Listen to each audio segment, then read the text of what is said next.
Yeah, you know that feeling you get whenever you've got that scripture verse that when somebody's talking about something and you're like, no, man, because it says right here something totally different. You know what I'm saying? You know, and it's a way of like getting back at somebody. Well, everybody's getting in and picking little parts out of the Bible and saying stuff about it. So I'm gonna pick a little part out of the Bible too. In fact, I'm gonna destroy the idea of Armageddon right now. Check it out. And I've got a reveal at the end. I just want you to listen to my info. Don't come all off across like some kind of racist or something else. Just pretend we're all kind of like medium green color right now, and let's watch this info unfold that I'm fixing to give you. There's a couple of times in the Bible where they ask him, when is the second coming of man? He tells this whole crowd that it's all going to happen, and then he speaks in parables, and they say, why are you speaking in parables? And he goes, because if they understand, they get it. If they don't, they're left. I'm like, wow, hold on, that's kind of weird for Jesus to say something like that, but hold on. So then they pull him aside to the Mount of Olives. Y'all are familiar with this. And they ask him, when is the second coming of man? When will be the end of the world? And whenever you look it up in the old Bibles, it doesn't say the end of the world. That's something we put in a lot later. That actually comes in at King James Bible. Everything before that says end of an age. And then when you look in the Greek form of it, that word for age is actually a generation. Well, that's weird. And then there's another time in there when it says the end of an age, and you look and it's a different Greek word, and you look at it and it's almost the same word, but it ends up being a zodiacal age. Well, if you look up zodiacal ages, you know, like as you go around the zodiac, it takes a little over 2,000 years to slowly switch from one to the other as it's spinning through the sky, which one would be there right in the morning that you're looking at. Like they have the Sphinx looking right out at Leo, and so they can pretty much date it off of that, and all these type of things that people go off of. And that's always where it is that bottom rung where it comes out to, and there's a different age. And of course, Jesus heralded the age of Pisces. And so right off the bat, he tells you he's going to be a fisher of men and all these type of things, right? We'll get back to this fisher of men later, but you know, Jesus' sign is a fish, you know, and so it's just kind of weird how all that's going on, you know. And before that, they were sacrificing and talking about lambs, and then turning the lamb into Pisces there, right? And before that, they were sacrificing bulls. And you look at the zodiacal thing, and it's actually Taurus, and then Aries, and then Pisces. So it's going on, and now we're in the dawning of the age of Aquarius. One of the first albums I ever got when I was a little kid was The Fifth Dimension, and it had the dawning of the age of Aquarius in it. Beautiful song. The age of Aquarius. You know what I'm talking about. It's all like heralded in the age of the hippies and stuff. Well, anyhow, and there's something to that too, by the way. But I'm not going to go there. Let's just try to look at Armageddon and what he says. And just like Shaq right here, I'm going to show you something. So it talks about it in Mark and Matthew and Luke. And so I'm going to give you the three verses here just real quick, back to back kind of. But now the apostles are asking him a question, and he's answering them. He's not answering a group of people or anything like that. They've pulled him aside, right?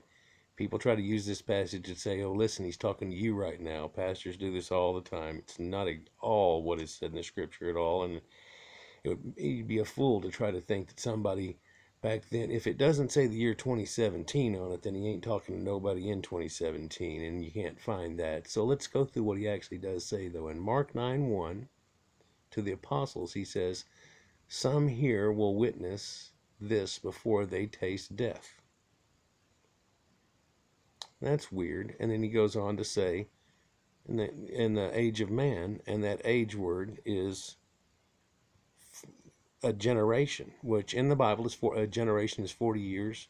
When they sentence them to a generation of not being able to make it out of the desert and stuff, that was exactly 40 years. It's 40 years before that. In the Bible, 40 years is a generation. You're lucky if you live 40 years. By the way, it all goes back to Nimrod, who got gored to death by a creature whenever he was in his 40th year, and then they deified him and stuff. Anyhow, drop that idea. We're going to go to the next instance. It's Matthew 23:36, if you're following along with me. But all these things shall happen and come upon this generation. And there's that word. And it says all these things. It doesn't say, yeah, there'll be a sign. No, no, no, no. Matthew 24:34, just a little later, says, verily I say to you, this generation shall not pass until all these things are done. And what are the things that are supposed to be done? Well, he tells you the temple's going to be rent down and there won't be one stone standing on the other and all the other bullshit. But one more instance here, people. Luke 9:27 tells you, but I tell you the truth. There be some standing here who shall not taste death till they see the kingdom of heaven. And in all of these instances, I don't care what you're going to attempt to say now, these are the apostles pulling him aside, and he's asking them, and when he tells you, I tell you the truth, I tell you, the you there is the apostles. He's not talking to you, he's not talking to me, he's not talking to anybody whatsoever except for his group of apostles and what's going to happen to them. And he tells them later that they are going to get persecuted, shit's going to happen to them, they're going to get killed, and people are, many are going to come to you saying that I'm the Christ and will deceive many and stuff. And you know what's odd about there's an odd statement right there in that exact phrase too. Because if you read it correctly, it says many people are going to come saying that I am the Christ, and that's Jesus speaking. So he's going to say there's a lot of people that are going to say that he's the Savior dude and deceive many. And that's odd when you read that vernacular and you go to the, and so you almost want to go to the Hebrew or the Greek and go, come on, it says a little different than that. No, it doesn't, people. It's taught to you different than that. It's taught to you in that same way where they love to tell you something like, well, he says this, but he means that. You know, and they just blur right through that. And they always, of course, tell you that, you know, Armageddon, the world's coming to an end. And this whole Catholic Christian thing's been a doomsday cult from the start, trying to get every generation to believe that it was about to happen in their generation. Y'all know exactly what I'm talking about. You have this whole idea now that there's supposed to be this big thing that happens in your generation. Black people have this whole rise up thing that's supposed to happen. You know what I'm talking about. Jacob's troubles that people are trying to talk about, and it's terrible. So let me see if I can remedy all this real quick for you and let you know something. 40 years is a generation, so he tells you it's going to be in 40 years. Now, Jesus was born in 0, right? In fact, our calendar's built on it, so he's 0. And he died in 33. He was 33 years old, right? At Passover, right? So, if we were to go exactly 40 years from that date, what would be happening exactly 40 years later? Well, it would be 73 AD at Passover. Well, did anything neat happen to the Jews at 73? Oh, wow. Hold on, I find out that that's like the end date of the Jewish revolt. Yeah, it's a Jewish revolt that went from 66 to 73 AD. The Jews started a revolt, and that's odd. It seems like that maybe even when Jesus was telling them this, it was almost like giving them the date of when they're supposed to do it. So I looked and I tried to find out the date from a few people, and you look through Berosus and all these guys and even Josephus, and you come to find out that it supposedly happened on the 6th month, on the 6th day. You know, like, that's weird. 6 months, 6th day. Tell me it didn't happen to the 6th hour, which would have been noon. And yeah, it happened at noon. Well, that's 666. That's screwed up. That's in the Bible, and it's like, you know, if for those that know, count the number. Oh, wow. So that was like a code of when they were going to do it. Oh, wow. Hold on, people. It gets deeper than this. It gets a lot deeper than this. Imagine that 66 to 73 AD is 7 years, and there's the 7 years of trials and tribulations. Because what actually happened in this, if you read Josephus, and he tells you about the history of the Jewish revolt and the war, is that the Jews did a surprise attack on all the Roman guys and killed them all off. And then they tried to fortify the city. And then apparently they'd been breeding a bunch of kids and telling everybody to go forth and multiply, riling everybody up, trying to get a bunch of kids to do it. Sounds kind of familiar, doesn't it? So what they did was they came in and they surrounded the city and put a barricade around it and didn't let anybody out. And they trapped them, kind of like the Alamo. Y'all know the story about Texas and the Alamo, and remember the Alamo? Well, this is one you were supposed to remember too that nobody remembers. And so 7 years of trials and tribulations happened after they did this because, man, you don't want to screw with Rome. Really, at this point, I mean, they're the kingpin of the world. I mean, they've come down and whooped Egypt and everybody and stuff. And everybody knows this. This is exactly when Rome was in power. And there's a lot of people, you've probably heard this old story that, oh, the fall of Rome was actually Armageddon, or at least most of it. Now we're just waiting for the end, and then boom, and Jesus shows up. And they've been waiting for about, oh, I don't know what, 2,000 years now? Yeah. Well, the Bible really didn't get created until about, 300 and something, and then it really didn't get pulled in until 500, and it didn't get given to people at all until about 1500 and something, and when writing started coming out and they were able to print the books. An amazing fact I find in history is within 20 years of the Bible coming out and the public getting to read it, they started Protestant movements everywhere. And then I'll give you a hint to what they kind of knew and found and tried to do. And then, of course, they wanted to try to find up their own little apologies because they got to work their way around a bunch of shit that it says in there. Anyhow, so let's go to the truth of this. Here's a weird thing. If you read Josephus' story, and I beckon for you to do this, people that are racist and think that they're somehow entitled or anything like that, I want you to look at this story of Josephus, and I want you to compare it to the story of Jesus Christ and how he starts his ministry in Galilee, and he comes down below there, goes back to the other city, comes back, stays outside the gates for an unknown period of time for a while, waiting so he can come in and do his big reveal. Right before he comes in, he says something weird as part of his parables. He talks about if somebody is going to build a tower, don't they talk about the cost of wood first?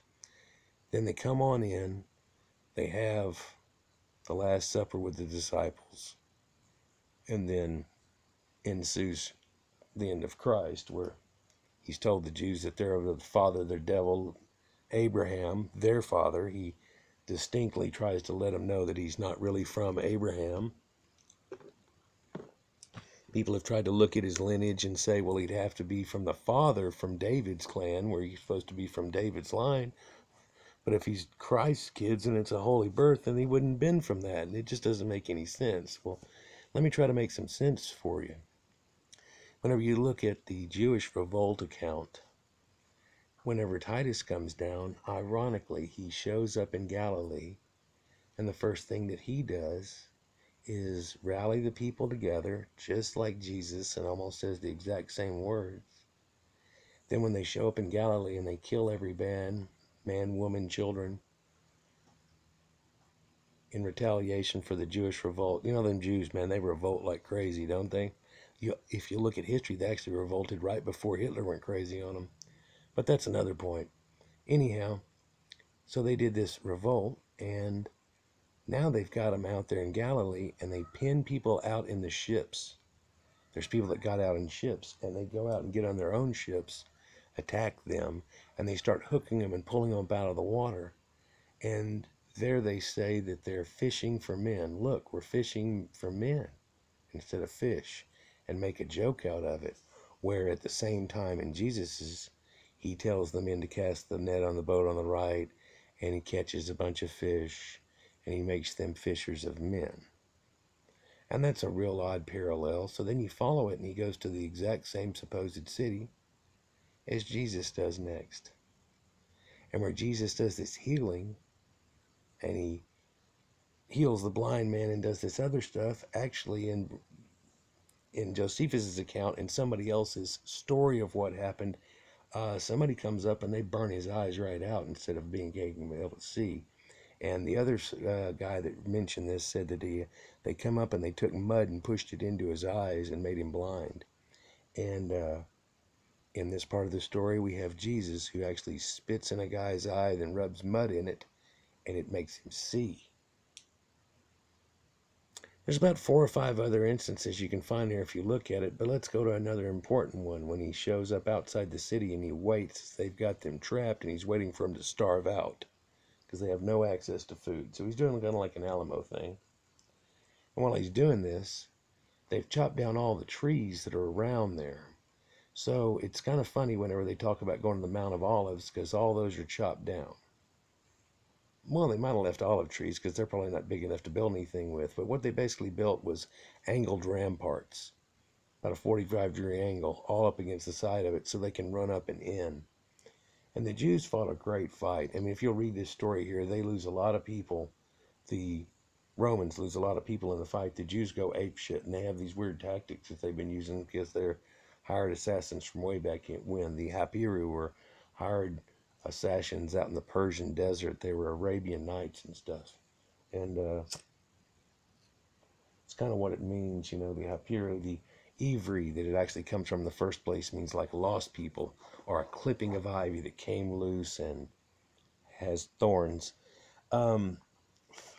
So whenever he talks about building a platform, Jesus does just out of nowhere, and it just makes a weird parable, and you're like, what's that got to do with anything? Yeah, I guess before you build something, you think of the cost. And pastors use this, and they just go on past of it. No, at this exact moment in the story, Titus says, whenever he's trying to figure out where to build the ramparts, and then he asks the guys, he goes, it's going to take us a lot and cost us a lot to build these 2 ramparts. And it's ironically at the exact same spot that the Jews are trapped at, in the front gate in the side area. Look at this thing, it'll tell you.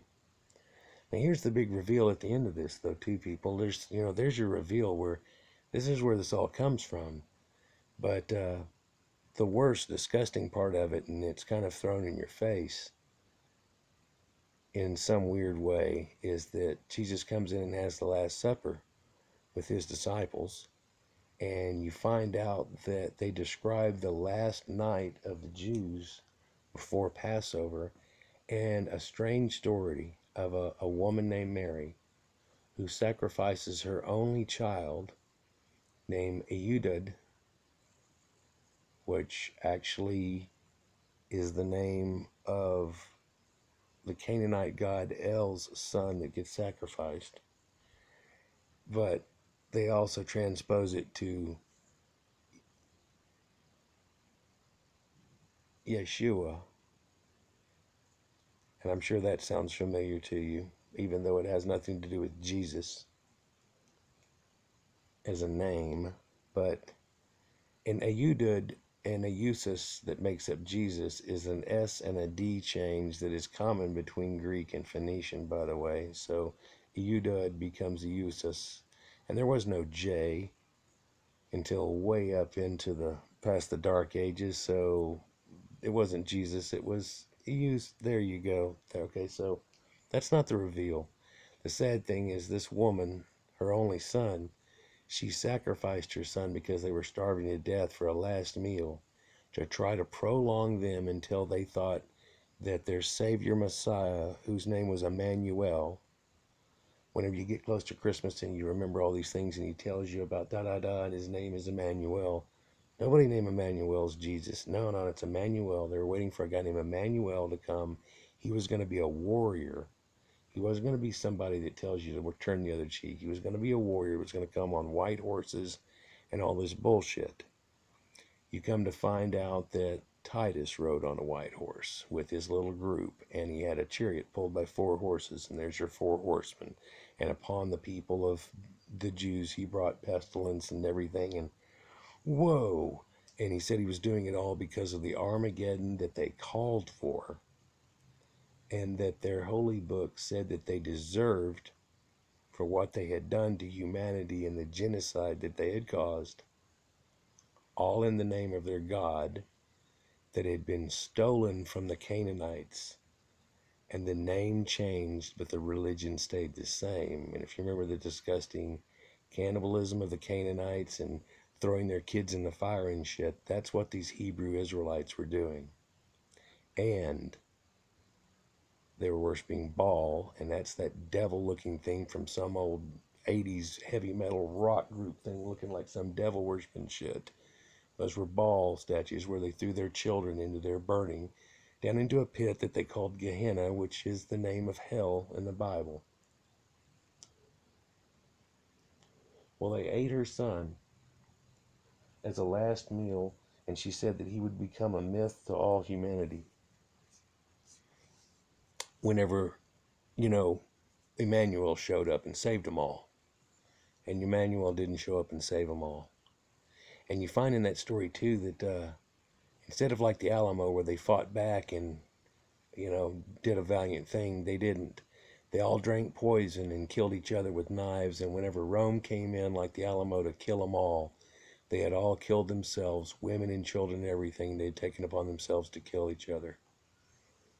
Another interesting, story about the Canaanites is the Canaanite god was El, and it's who they worshipped all along, and it's been the white elephant, that's been sitting in the room the whole time that no one seems to notice anymore.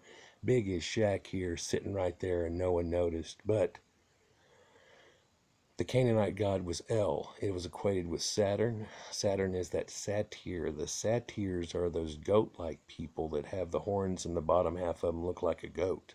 And that's definitely some demonic crap, ain't it? Well, check it out. That's Saturn. And the ancient Phoenician word for the star Saturn that people always used to, the Greeks worship stars as planets and their gods and so on, ended up, the ancient Phoenician word for Saturn, that wandering star, was Israel, because it was the star of El, that he was the satyr, and the worship was on Saturday, and the ancient Hebrew Israelites worshipped on Saturday, and that was their god. It was the god El, and his son Baal, and they had a wife named Asherah, and they took an ancient cow god of pestilence and flies named Yahweh, and turned him in. You can look up, I'll try to flip to it here real quick. Yahweh and his Asherah. If you just Google image that, it'll show you a picture of Yahweh and his cow wife, and how they look like cows. And it's him and his son, and who's that? That's Baal. So they really just changed the name of the Canaanites after they genocidally killed everybody. And El, let me see if I can equate El and prove to you El is the people they were worshiping. Well, other than the fact that the name Israel itself means Saturn, and El is the god of the Canaanites, and it's not supposed to be the one in the Bible, is it? No, it's not. But El and his son Baal are Canaanite gods, and the Canaanite worship of Baal is the origin of the word cannibalism. Cannibalism. It gets pretty disgusting when you look into the practices and things that they had that everybody tried to talk shit about, and then you come to find out that was your Hebrews through Abraham. It tells you in Joshua 24:2 that he left the God of creation and all of his forefathers and started worshiping a new God, and that new God was always El, the Canaanite God. How can you find other names El? I don't know. What's the council of God's name? Elohim? You're supposed to worship him in a temp El or a chapel, right? And there are holy beings named angels. And what are the angels' names? Well, it's Gabriel and Ariel and Michael and Azazel, which is the scapegoat that they used to worship and give stuff to. And you find out in Enoch it was the bad fallen angel that had steered you wrong, and you're like, whoa. And then you look at Exodus 3:2 and find out that it was at the burning bush, it was just an angel that said he was a god. And you're like, whoa, there's all this weird shit. Hold on, people, stick with me just a minute more. What other L's are there? Well, I don't know. Bethel's the house of God, where Beth is house and God's name is El. In fact, Israel is where you wrestle with God, or it's a holy warrior of God.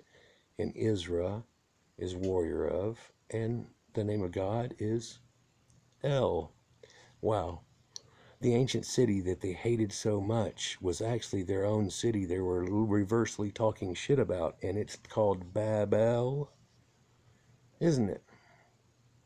I mean, it's just standing there as big as Shaq right in front of you, blocking your shot, and you don't see it the whole time. He's just, hey, what's up? You know how Shaq do? Hey, what's up? And, yeah, he's a giant. There were giants in the land in those days and after. There's one right there.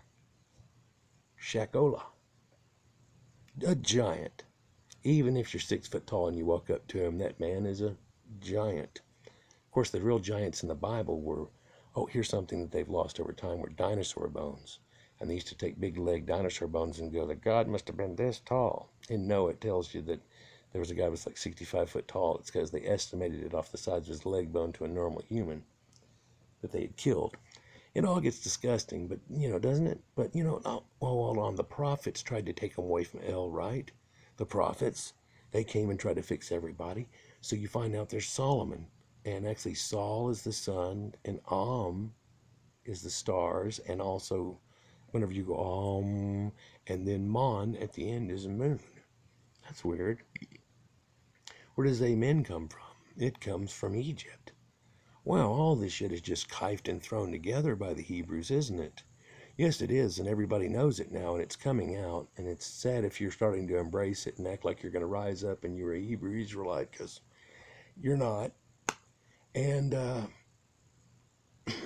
it's all gonna, while everybody's fixing to throw this book away, you're the one that's been picking it up and acting like it's you. There's a lot of racism in America caused by it, and this whole reverse civil war thing that's supposed to try to happen and all this stuff because we was kings and things, and it's really not there, is it? It's not. It's terrible. Hopefully y'all will see this and you'll actually come to the end of this video and see this information that's coming out and know that this is coming out for all humanity, not against you in any way. It's not against the Jews in any way. It's against the ancient Hebrews. By the way, they killed them all to the last person, chased the last group up to a place called Masada, and they actually had the Armageddon, Megiddo, Mountain of Megiddo thing and everything. It all came down to a fruition, and they said they killed all of them. Later, the people that show up are converts that were Gentiles and not even related to them. By the way, they've gone back now and looked at the DNA of them. They find out that they're a Caucasian race, the original Hebrews and these guys that were doing this shit that's listed in the Bible, that they're actually a Caucasian race. They carry a blue-eyed trait with them too, and that the people that are the Israelites now and the Hebrews now and the Jews and stuff have very little. They have like 16%. Some of the major people have 16% into them. And they also look, and there's a lot of bad inbreeding. They have 19 genetic disorders that they have that's pretty much uncommon for any other species except for them. And the only time they see these type of disorders is from inbreeding, which Abraham married his sister and all these things. Lot had sex with his 2 daughters enough times where they both got pregnant, and all the inbreeding by the old Hebrews and everything, and just this whole mess. And there's more statements than that too, where Jesus tells you that a pregnant woman during the time of this is not going to go over good, and don't take time to get your clothes and all these things and stuff. And all that was hints to let everybody know, hey, on the 6th month, on the 6th day, everybody goes 666 effing crazy and kill off all the to Rome and take it back because they were God's holy people. Well, they waited for their Armageddon and for the white horse to come down with Emmanuel, and it never happened. In fact, the whole story is written by Titus, and you find out Josephus. If you'll look this up, look up Josephus, just Google his image, and you're going to see him, and then you'll see this hook-nosed Roman guy, and you'll see this Persian-looking dude with a bonnet head and you're like, wow, okay, here's the Hebrew, and there's one, oh, they're the same person. Click on a couple of the pictures, you'll find out that they know now it's the same person, and that it was all a farce, and that people have known this for years, and the people that found it out originally during the Dark Ages were all skinned alive and killed. Yeah, don't you remember the Dark Ages and the story about what all they used to do and everything? It's disgusting. It's disgusting. And nobody's entitled to be able to do these type of things. Nobody. Nobody. And there's your big reveal that it's all bullshit and it never happened.